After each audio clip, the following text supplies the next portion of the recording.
कोकणात पुन्हा एकदा अस्मानी संकटाचा इशारा। कालपासून रत्नागिरी जिल्ह्यात पावसाची संततधार। 30 सप्टेंबरपर्यंत समुद्र देखील खवळलेला राहणार।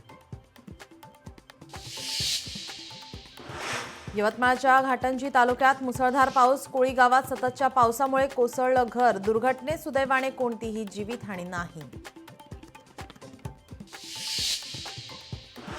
सोलापूरच्या उजनी धरण क्षेत्र परिसरात मोठा पाऊस। उजनी धरणातून पाण्याचा विसर्ग वाढवला। 80,000 क्युसेक वेगाने भीमा नदीत विसर्ग। बीडच्या पाटोदा तालुक्यात मांजरा नदीला पूर। पुरामुळे शेतीसह जनावरांचं नुकसान। जमिनी खरडून गेल्या। अनेक जनावरे वाहून गेली।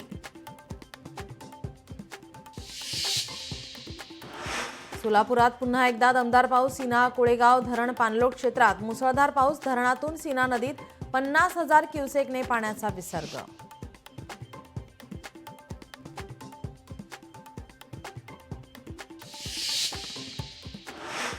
बीड ग्रामीण पोलीस ठाण्यात शिरलं पाणी। पोलीस अधीक्षक नवनीत कावतांकडून प्रत्यक्ष पाहणी। नगरपालिकेच्या ढिसाळ कारभारामुळे पोलीस ठाण्यामध्ये पाणी।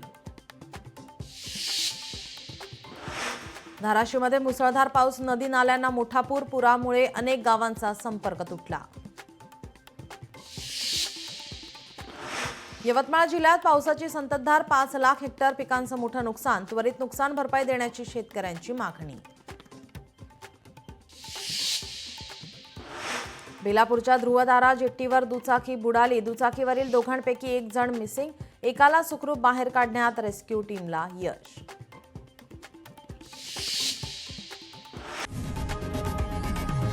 लोकशाही मराठी ऐका, पहा, जागरूक रहा।